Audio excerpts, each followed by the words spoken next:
نبی پرندہ اور پنجرہ۔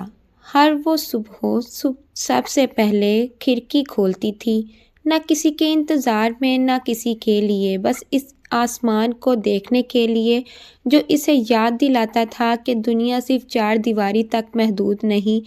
اس کا نام کسی کے لیے اہم نہیں تھا کیونکہ اس کی پہچان نام سے نہیں خاموشی سے کی جاتی تھی۔ گھر میں سب کہتے تھے وہ خوش قسمت ہے، اچھا گھر، عزت دار خاندان اور ایک مستقبل جو پہلے ہی طے کر دیا گیا تھا، لیکن کوئی یہ نہیں پوچھتا تھا کہ کیا وہ مستقبل اس کی مرضی کا بھی ہے یا نہیں۔ وہ ہنستی تھی اسی لیے نہیں کہ خوش تھی بلکہ اس لیے کہ سوال نہ کیے جائیں۔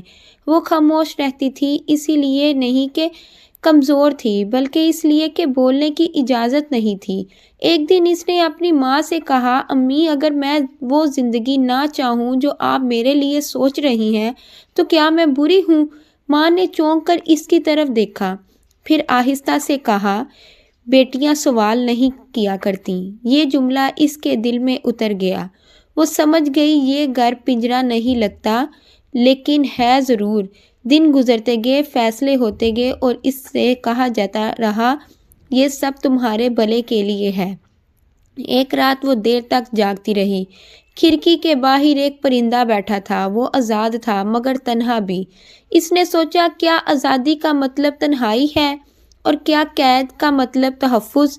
اس لمحے اسے احساس ہوا کہ سب سے بڑی قید خوف ہوتی ہے، لوگوں کا، تنہائی کا اور کیا کہیں گے کا۔ اگلی صبح اس نے آئینے میں خود کو دیکھا، وہی چہرہ تھا مگر آنکھوں میں اب سوال نہیں فیصلہ تھا۔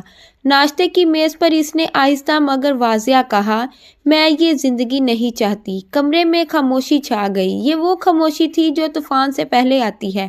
کسی نے اسے خود غرض کہا، کسی نے نافرمان اور کسی نے بدقسمت، مگر پہلی بار وہ خود کو زندہ محسوس کر رہی تھی۔ وہ گھر چھوڑ کر نہیں گئی، نہ ہی اس نے سب کچھ توڑ دیا، بس اس نے خاموش رہنا چھوڑ دیا، اور کبھی کبھی صرف اتنا ہی کافی ہوتا ہے۔ شام کو وہ پھر کھڑکی کے پاس کھڑی تھی، آسمان اب بھی وہی تھا۔ پرندہ پھر آیا اور اڑ گیا، وہ مسکرائی۔